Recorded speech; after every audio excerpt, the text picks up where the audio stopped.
Last week we didn't have any demos, but we talked about the release that was made and supporting Let's.6 URC2 in the main branch. Maybe the same topics today. Demos. Demos. How many demos we have? Another time, so I assume that Nobik is not doing any demo. No Dean, so no JSON schema demo today. What else?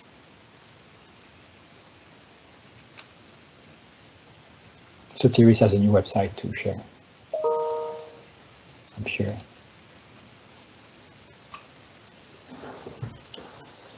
Maybe. Who knows?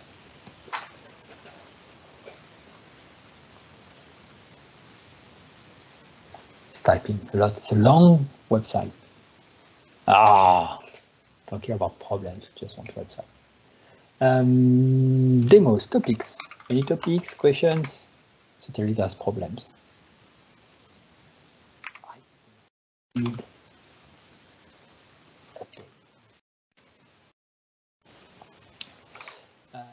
Topics. I think that's it. I haven't updated RC2, so we'll see the status of the code version 1.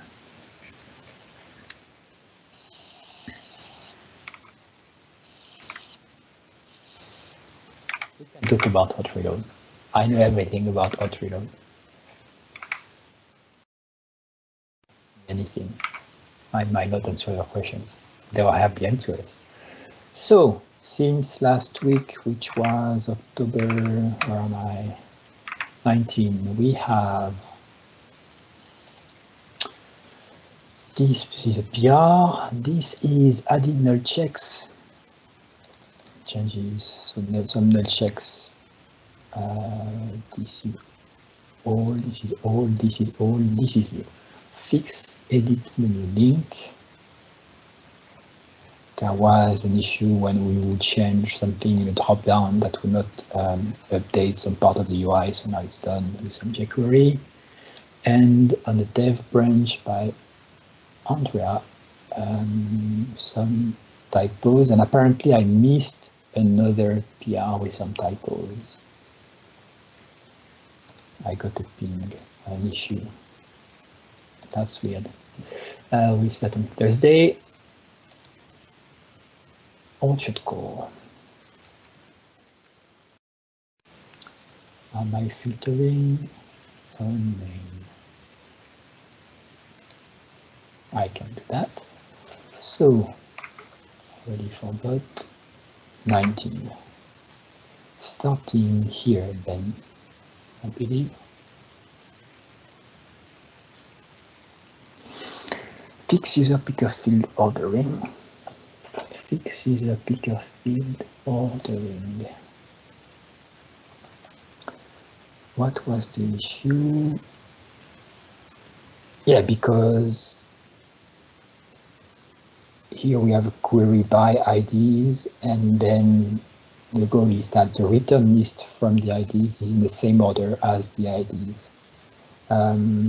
Yeah, so you would pick some users in the picker field, and then they will get random order.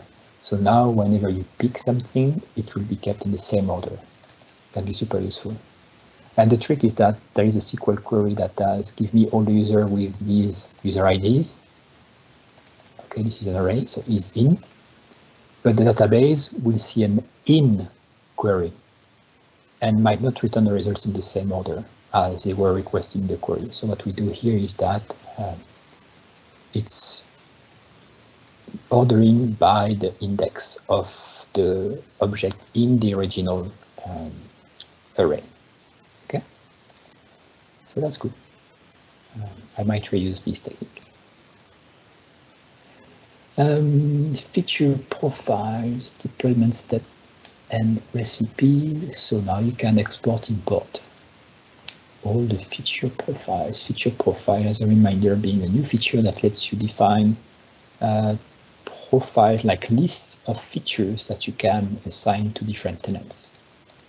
about what is allowed and what is not allowed to enable. So they will be only listed if they are allowed. So you can limit what users can see when they enable features. Update preview version number.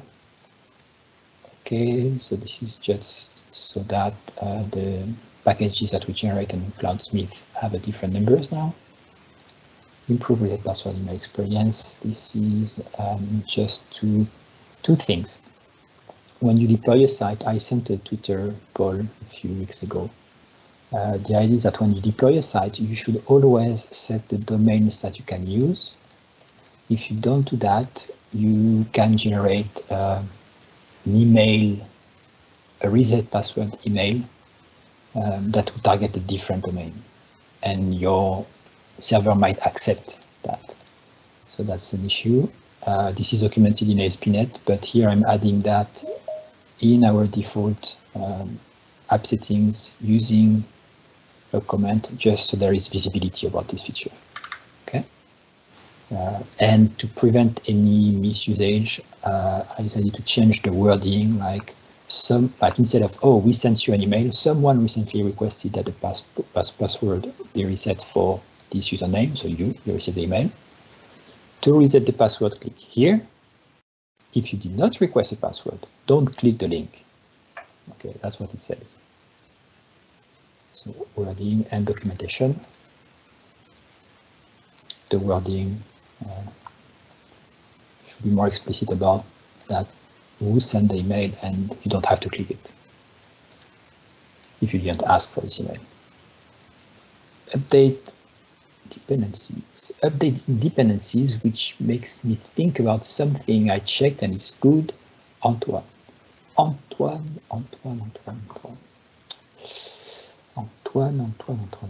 So, what's the name?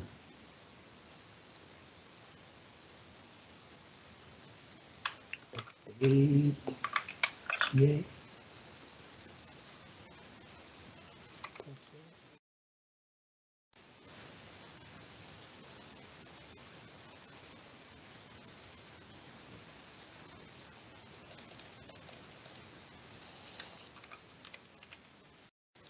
Let's go. Pull requests. Closed. Was on Friday. UA parser. I know. So UA parser. UA parser.js. UA parser.js here. This one. And if I look at versions, you can see that there is no 29. Okay, you can see all the numbers 29 because they removed it. 4 days ago, you see there are new versions for each main branch because the 729 has a security issue and it's used by lots of dependents of this library.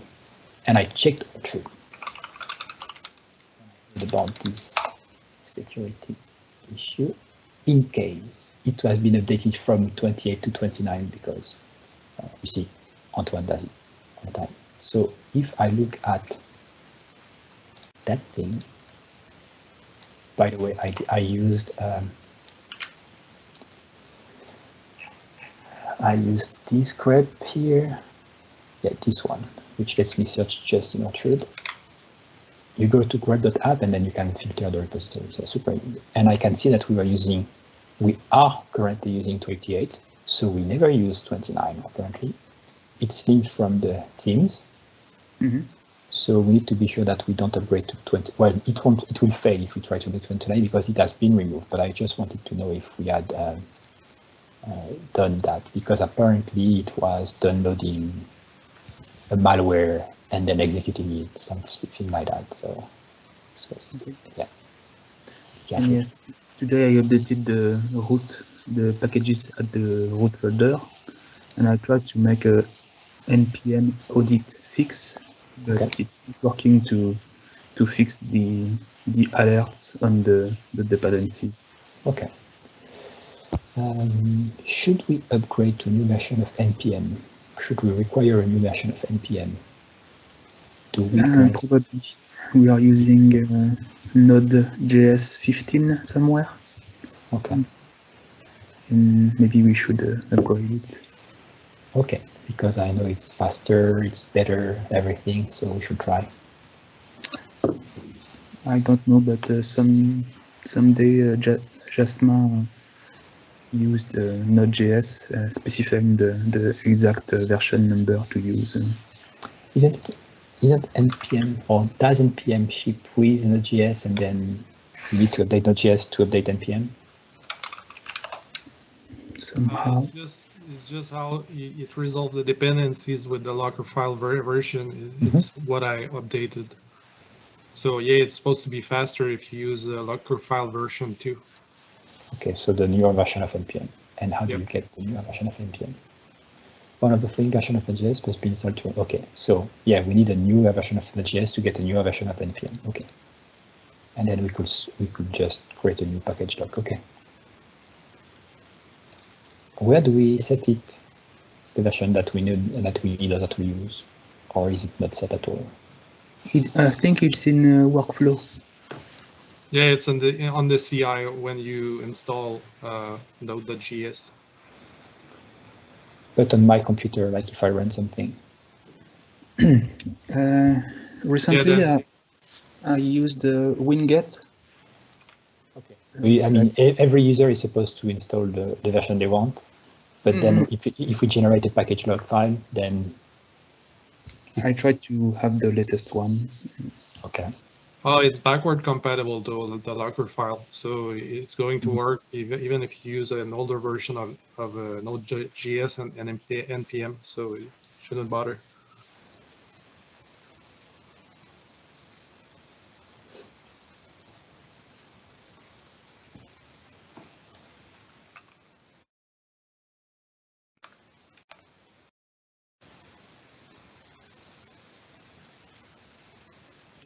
npm version 7.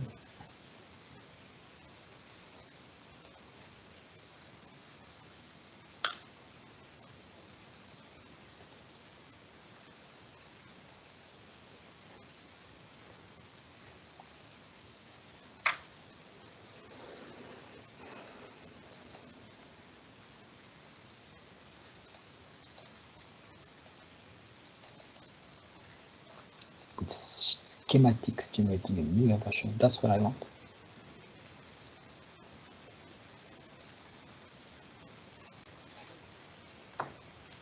That's what I want.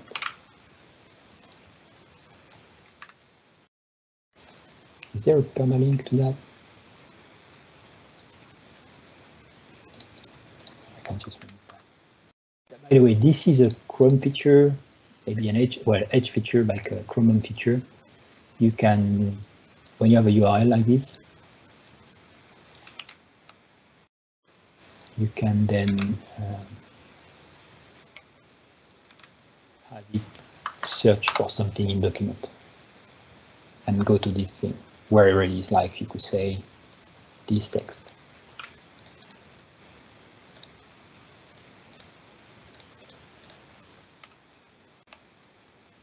Something like that.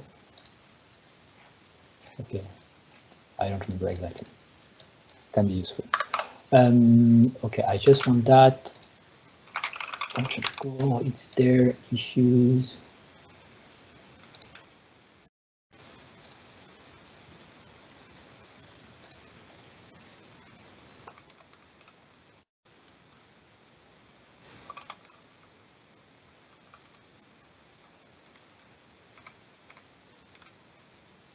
Boom.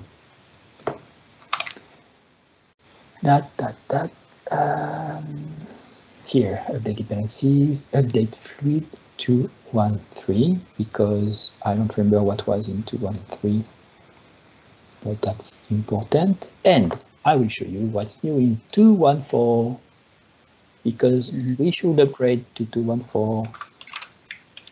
That there is a reason to upgrade to 2.1.4. I don't know the reason to upgrade to 2.1.3. It was my change. The release you made just for me. I did a release just for, oh yes, a new target framework and a bump system text JSON. Okay. I didn't bump the system web encoder also. I'm surprised. It's a dependency of text.json, maybe.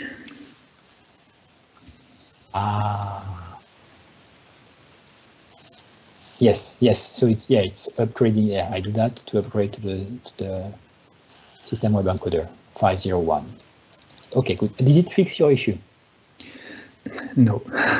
That's okay. It's better.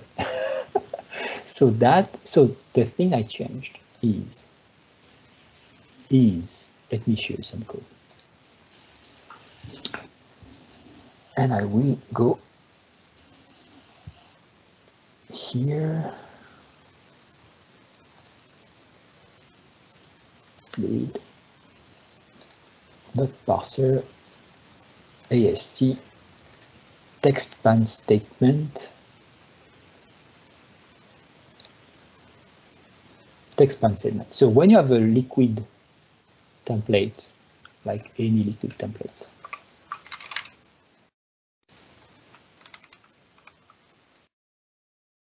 so I will show you that. So this is a liquid template, very simple. What it sees is the parser will see that part, the blue part, as a block of text. Then it will see that thing as a for statement, and then that part as a new block of text. Okay, this for statement as itself a text statement, then output tag statement, then another text, which is just a white line, and then that's it. And maybe another one there. Okay, well, this is the next text statement. So this is a text statement, and anything between tags is a text statement. So it's the simplest thing to manage, the simplest, but there is a bug in the code of the current feed version. What it does is this text here will be rendered when we render the liquid template, but if you have a dash here, the dash here would mean, oh, remove everything before the line. Okay. So what happens is that when it finds a tag like this or like that, if it has a dash, it will strip out any white space for the text block that is right before. So this text block is not just that easy. It's like, okay, there is this text, but when it's rendering, if the next one has a dash, it needs to not render this white space here. Okay, so that's the trick. And the code to do that is, this is a text segment which says, this is the text span, and this is the actual string to render. Once the text span, which is this full thing, has been stripped and then converted to a string.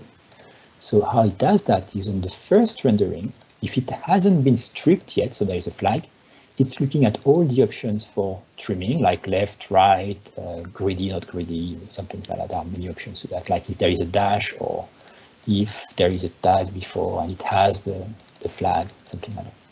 And so what it says, you see, it's okay, let's look for the first carriage return line feed that is before and trim everything. And when it knows how to trim, it says, okay, before trimming, let's lock the current statement because we don't want anything else to change it. And if it hasn't been stripped yet, then it will remove the white space and then store it to a buffer. And then later, we write the buffer.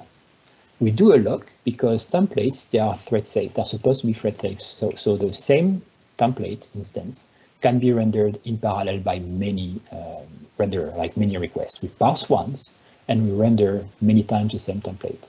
And because before rendering, we need to change the state, here there is a lock to only have one thread changing the state of this statement. And only when it's done, everyone can say, okay, I can render now. And we only execute that if it hasn't been stripped. So when it is stripped, when the first thread has stripped the content, then we store the result there and we say, okay, it's done. You don't need to go there anymore. The issue is there. The order of these two lines is super bad. Imagine you have 200 threads that are waiting for the thing to be parsed in a lock, and they all get the same parse tree because it's reusable, and they all call write to async at the same time. They all go there at the same time. They all say, okay, I need to strip at the same time. And they are all waiting at the same time on this link, on this log. They are all waiting, or maybe one of them is arriving there and some of them are still going inside the method. The issue is that isStrip equals true is set before buffer is set.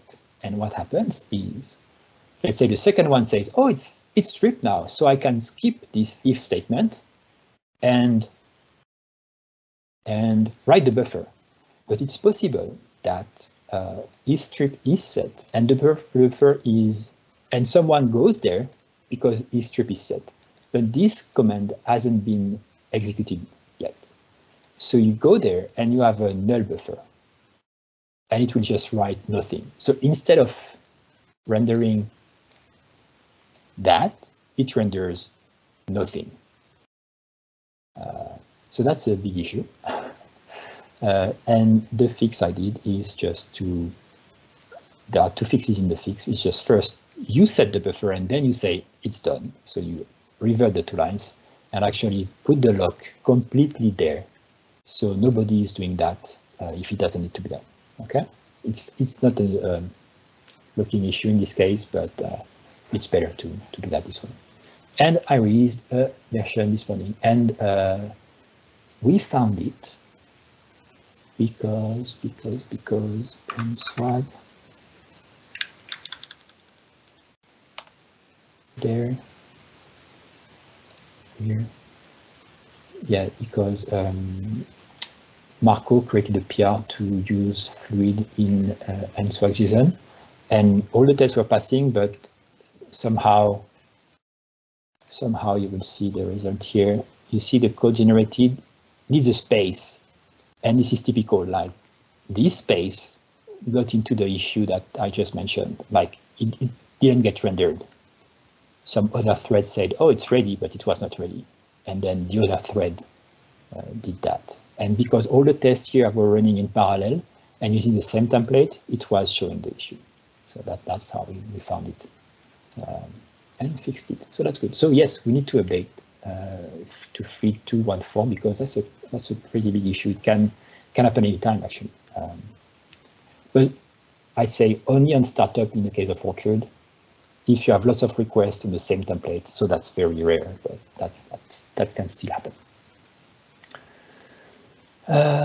And I was explaining that 3.2.1.3, so there will be a 2.1.4 very soon. Monaco 0.29.1. Maybe they don't render anything also.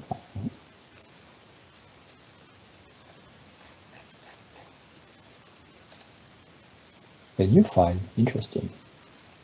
Protobuf. Who cares?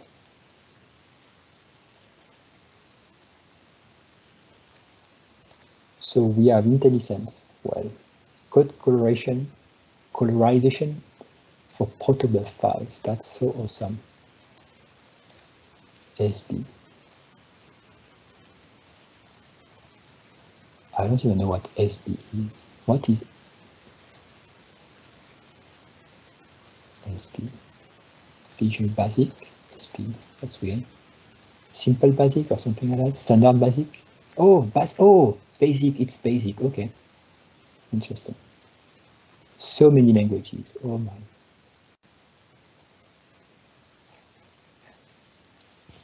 Scratch, maybe. What do you mean, Scratch? Which one? Oh, the new one? No, SC, no, we saw it's Basic. SB, oh, which one? Yeah, Basic. See, VS, Basic languages. Oh no, maybe it's not Basic. Small Basic. Small Basic. Okay, yeah. Wide and wide. Okay, yeah. Good, interesting. Learning every day. Basic and Razor. Is there a liquid one? There's a liquid one. Oh, sorry. Oh yeah, yes, that's why the PR was made actually. Sorry. Yes. Oh my God, yes, that's what the PR was made. Oh, code mirror update. Okay.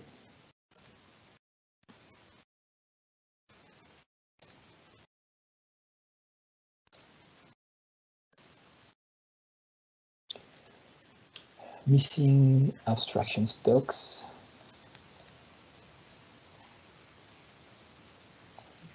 Control that. Fix to fix. Update link field escaping. Yeah, so someone reporting an issue because they speak Greek and they write Greek, and then apparently it's causing an issue with a link field. And we found out that the issue was due to validation.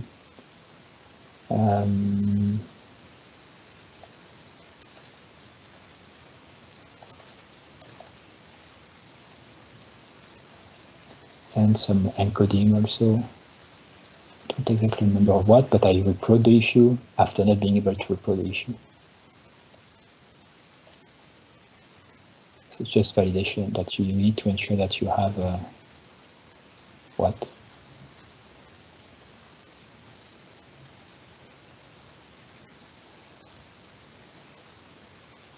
What was the issue? Oh, it's just encoding stuff. Okay. An encoding issue, but it's just when you edit the link. It's not a security issue.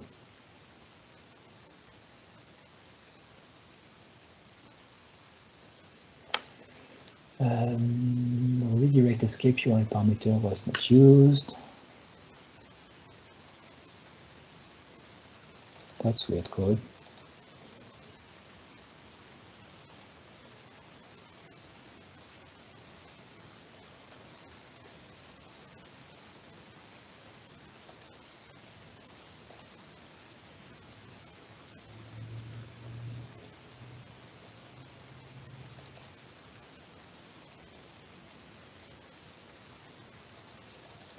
Two URI components. So is that the new thing here?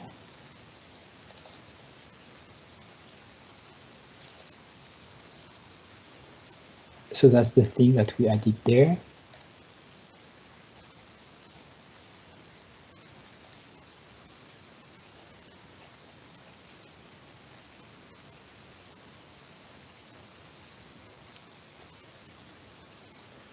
We added a new method a few weeks ago to encode the redirect URLs. Maybe that's how we did that then. Okay, yeah. That's how we did that, and then Chantier made this new extension method. There was already one, so I don't understand why I make a new one. And then decided to use it instead here. You see controller extensions, escape location header. So it's just replacing by another one.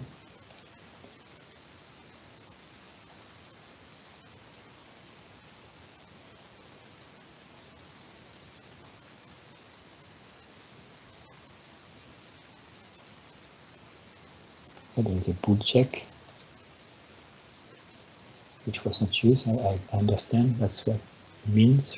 Redirect parameter was not used. Okay, that's the issue here. Okay, to use this parameter and then to use the new extension method. Okay. Another time, update. Themes, identity.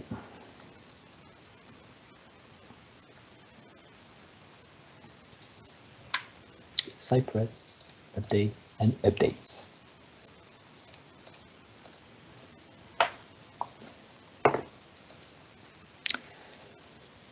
What else? Still no demos? Plasma no demos? Ah, Antoine. Yeah, we created the release on GitHub, but we did not promote it on Twitter. Didn't we promote it? Isn't it self-promoting, like everyone sees that? No, no tweet. So sad. I will make a tweet then. That's what I do, right? I will do one.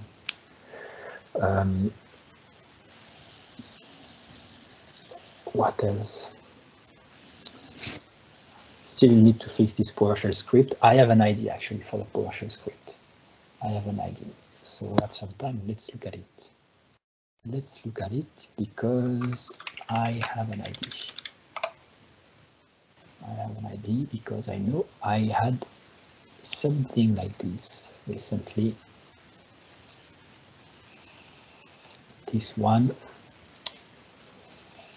I changed, and there is something interesting in this. Is a GitHub action, okay, but there is something interesting which is where is that? Output benchmark argument. Yes, this I like. This I like.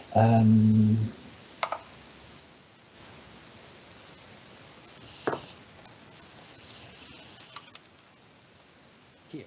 Okay, so this is one step. Job. The step is named benchmark here. It has a name. No, the step here. The job is named benchmark. The job has steps. This step has a name. It has an ID, and because it has an ID, we can say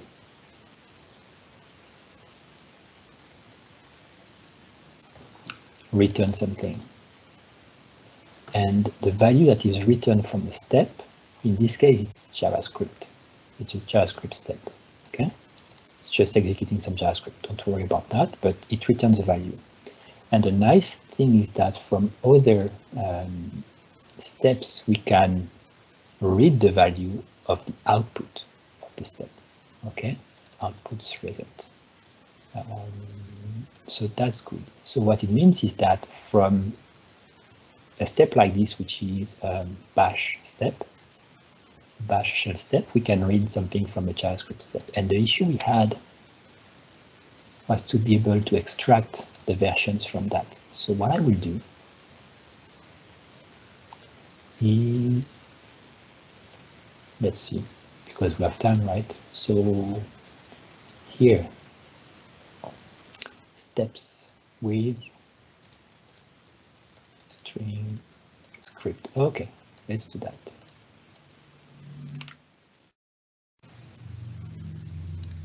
Object call name create branch. I want to be on the release 1.1 first.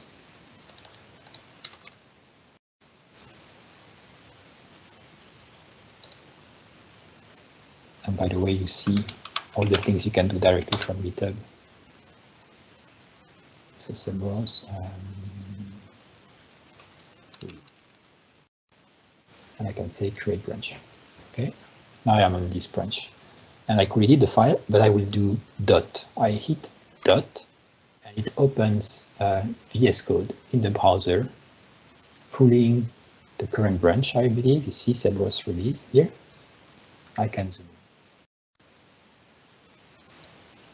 here, and I can go to the GitHub workflows release. This is the one that has an issue. And this is when there is this tag, we need to tag the things. And the bug we have today for the release is that this thing here, which is the same as that, this part here, this is extracting the version from the tag itself. Okay. So my goal is, instead of having to duplicate that everywhere, and it doesn't even work when it's a PowerShell script, it's to do it in JavaScript once and reuse it everywhere. So ideally, we should be able to go there, paste what I had. It has a name, but doesn't matter much. I will keep the name, extract benchmark, extract release version. The script before, it's called release.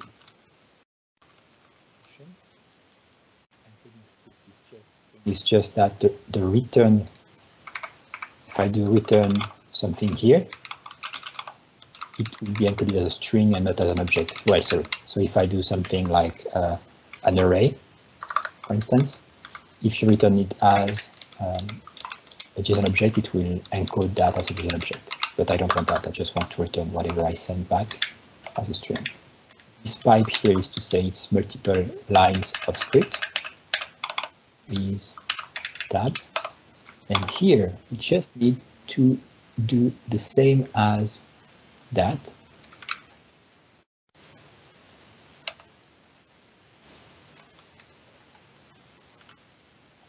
There, but in JavaScript. So how do we do that?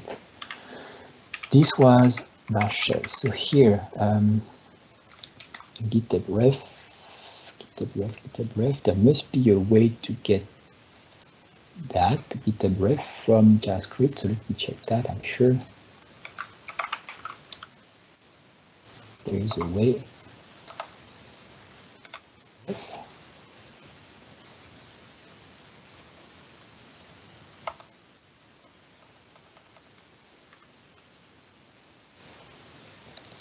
Context.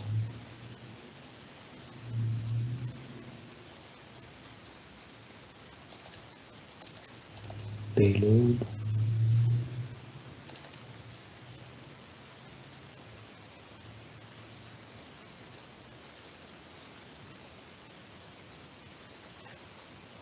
Oh, there is a regexit, but this is different. I need to use that, however.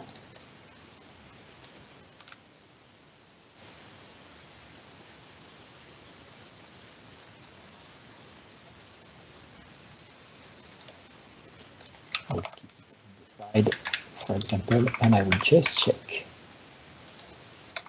Web actions, JavaScript, tag.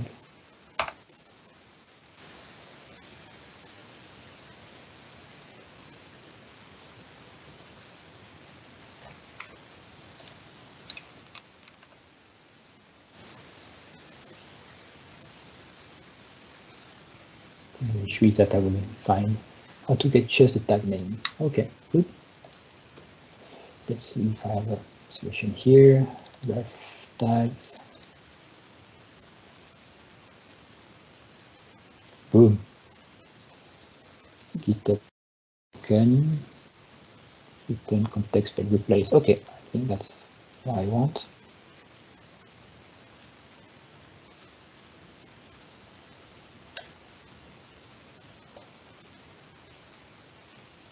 This is a bash call.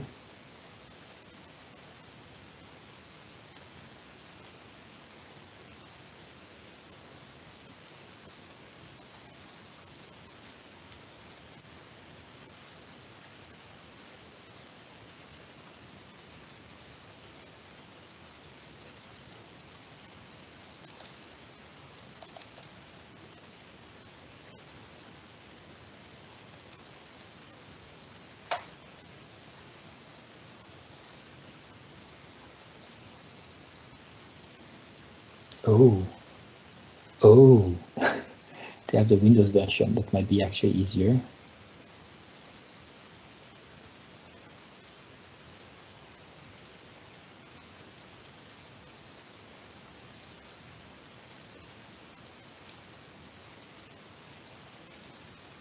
Or you can do shell bash actually in Windows. Maybe.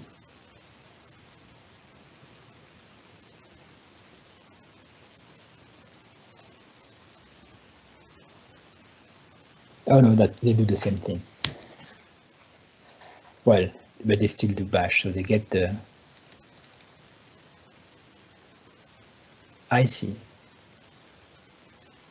Oh, they set the output from the bash thing, which means it's available as a result like this. This is what we want to do, and we already have the bash. So let's do that. This is interesting. The idea is that we already have some code like this that does it here. Deploy, run, so we can have a different step here. Okay.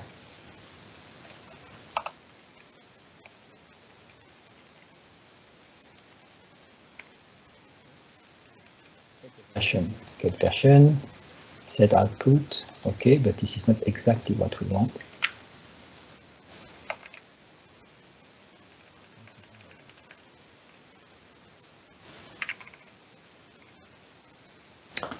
Name version.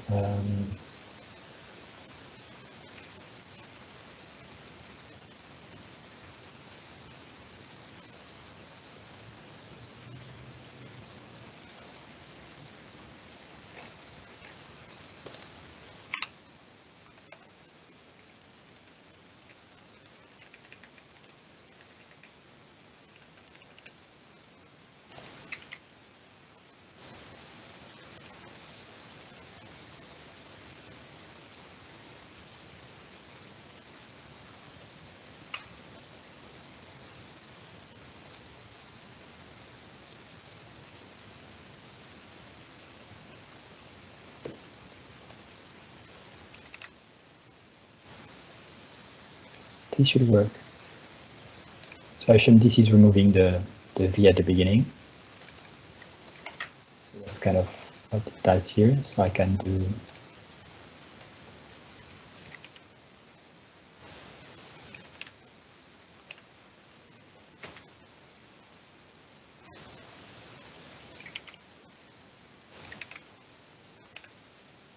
okay. Then it sets the output name version. Shell bash, okay, to be sure. This is the output get version. So if I go there, they say get version is the name, okay. That's how it's included from something else. So if I do that and get version, so anywhere now it was computing the version.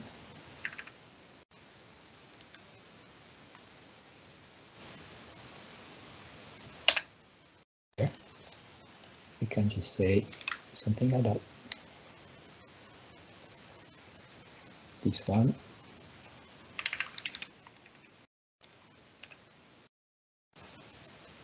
Here.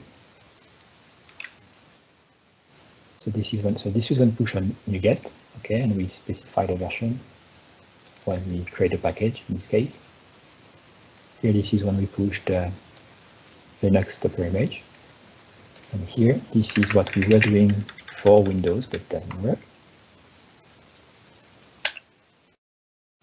And somewhere we have the version here. So instead of that, we're able to do that.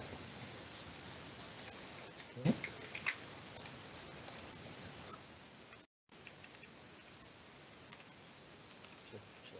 The version.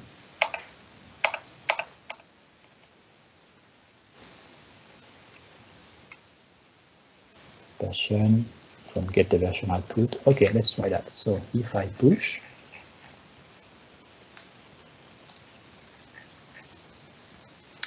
should I push on the release branch directly? I could.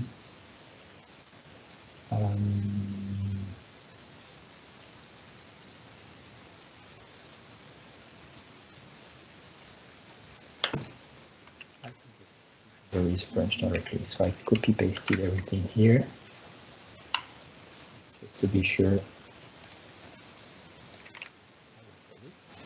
And then here I say I want to go on release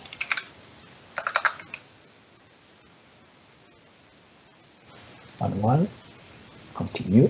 It should also see all my changes. Actually, I think it will save all my changes.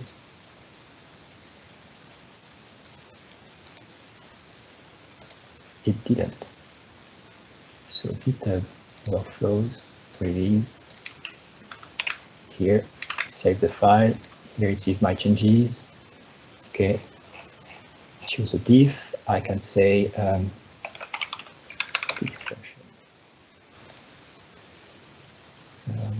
and I can say Control Enter to commit, and I can say sync to push it.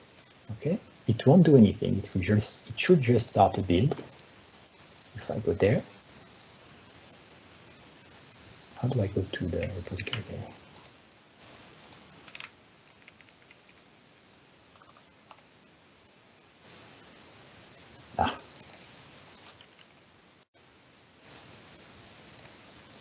So it says, okay, you can do a pull request or whatever, but if I go on the actions, it should see my commit. So it's building it, okay? It's just, there is no deployment in this case. But what we can do is tag the release again to trigger a new deployment and see if it works. If it doesn't work, it won't deploy anything. So that's completely safe. If it works, we just hope that the version was correct, otherwise it will publish weird packages, but we can see it very quickly and stop the workflow because there is the first step that does it.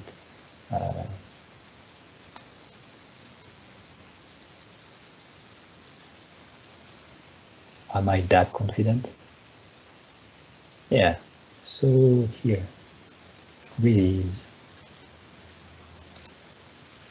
is this one.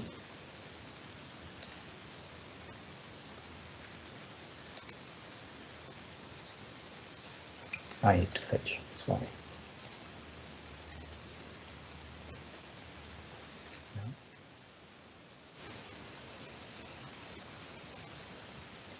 Where is my commit?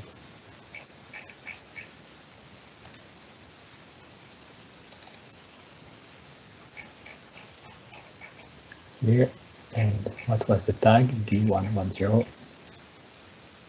New tag, it will say it already exists, I'm sure. Ah.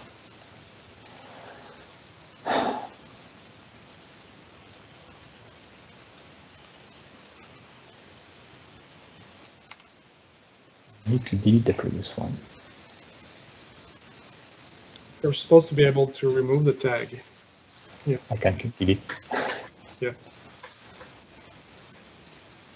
I'm happy because we have a release associated to that, so I hope it will keep it. Tag, and I can push it. When it's pushed, it should show here a new release action here that I'm going to track.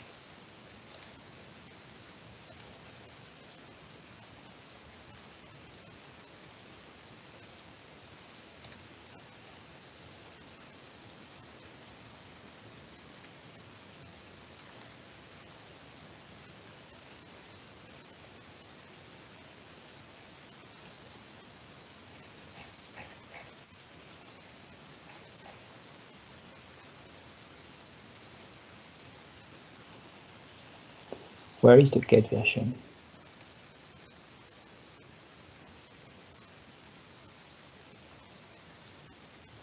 Get the version.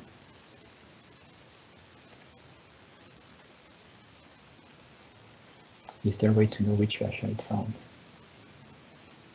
Should have outputted it.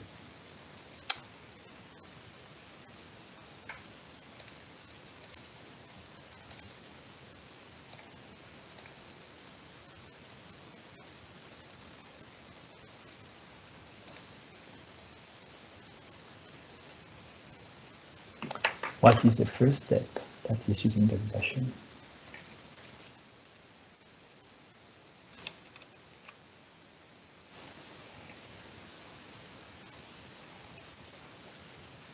Deploy and get packages.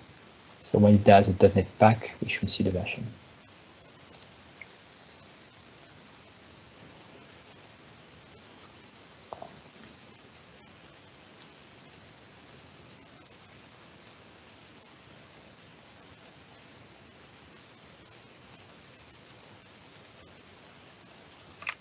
Sad that is not showing, maybe for security reasons.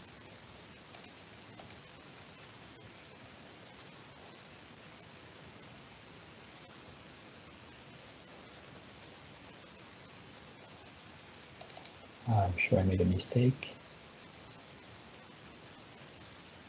No, I'm not sure I made a mistake because here, dot version, so that's right. Okay, that should work.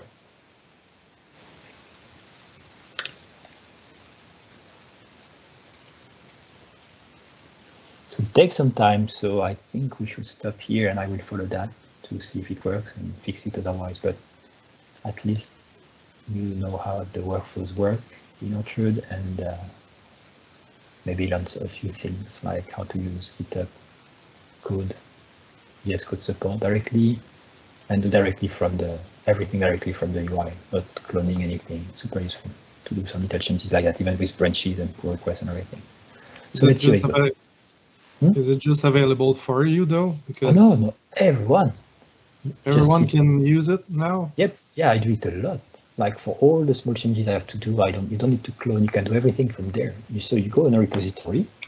Even when I don't own, like example, it will, well, that I don't own. If you want to push something, you need to own it. So a fork, for instance, but yeah, like I was on Elsewhere this morning. So let's look at this one. Yeah, as a contributor for Archer Core, I'm not sure if I will have access, but yeah. So if I do dot now, I click on the dot key. You see, I can do that directly. Not sure what would happen if I try to commit something, it will fail or tell me to create a fork probably. But create a fork first and do it on your fork, and you will have access to everything there. There is search, you can do Control-P and go to a file, like it's super like template, and you can see all the files and it goes there and you can edit that. So useful. That's nice. So yeah, that's why I wanted to show that to you also. Questions, comments? Okay, so hopefully today there will be a new release. I mean, complete release, because it was missing some symbols and some Docker files and Docker containers on Docker Hub. And otherwise, see you next week. Bye-bye. Thank you.